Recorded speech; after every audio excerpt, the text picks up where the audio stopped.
Okay, so for my presentation, I chose Frederick Douglass's Narrative on the Life, and I chose this because I feel like this writing um, about his own life speaks volumes, and this is why I decided to use this for my presentation.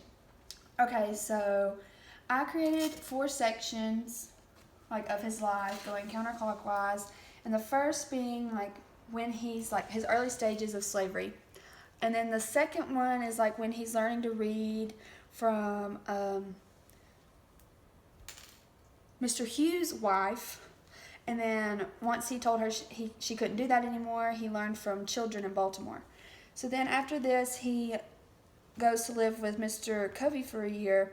And this is where he's brutally beaten all the time with switches, and he would always use an excuse of his awkwardness. And then the fourth is when he's finally freed. So I chose this because I think this is a good way to grasp the storyline in a way the audience can visualize what he was going through. This is why I chose to do an artistic representation.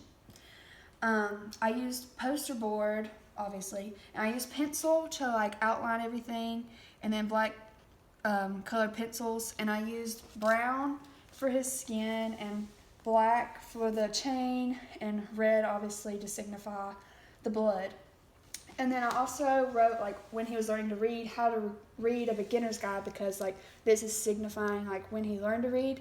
And then I also put on the second page anti-slavery movement, the evils of slavery, because he was learning more about like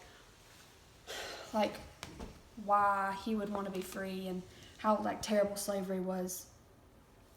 So for the placement, I just said that it went counterclockwise to like show the chain like going through all the portions and finally breaking in the one where he's free. And then, are there any, what did you want to capture and did you accomplish this?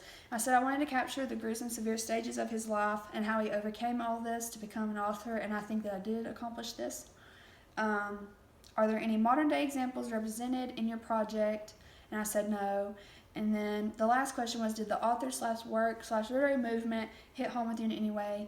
And I said yes, because it made me more aware of how horrifying it was to be a slave then and the struggles each individual faced when they were a slave.